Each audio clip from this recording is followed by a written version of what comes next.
भोला हमार शिव चर्चा में आके डम डम डमरुआ बजवले बा।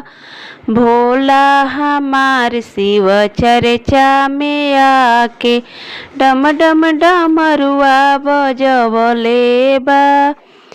अपने तरहे भोला टूटही मड़ैया, अपने तरहे भोला टूटही मड़ैया।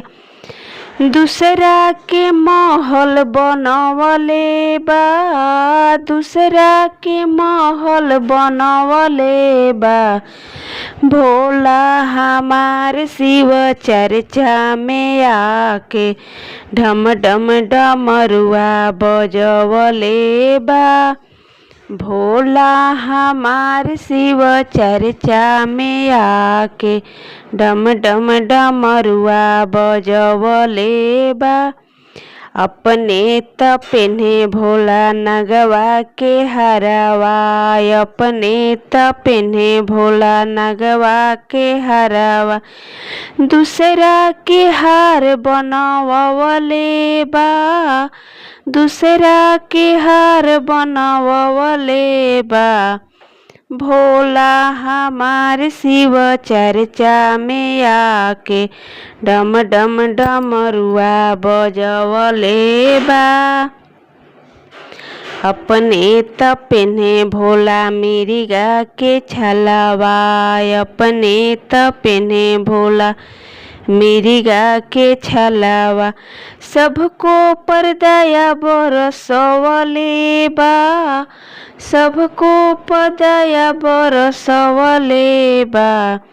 भोला हमार शिव चर्चा में आके डम डम डमरुआ बजवले बा।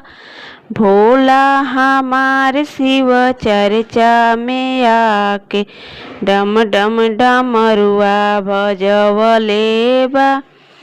अपने खालन भंगिया धतुरावा, अपने खालन भंगिया धतुरावा। दूसरा के खाना बनवले बा, दूसरा के खाना बनवले बा। भोला हमार शिव चर्चा में आके डम डम डमरुआ बजवले बा।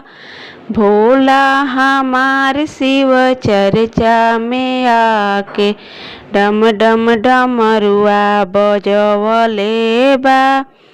अपने चढ़ेलन बसहा बैलवा, अपने चढ़ेलन बसहा बैलवा। दूसरा के गाड़ी मंगवले बा, दूसरा के गाड़ी मंगवले बा। भोला हमार शिव चर्चा में आके डम डम डमरुआ बजवले बा। भोला हमार शिव चर्चा में आके डम डम डमरुआ बजवले बा। अगर मेरा गीत आपको पसंद आए तो लाइक, सब्सक्राइब और शेयर जरूर करिएगा।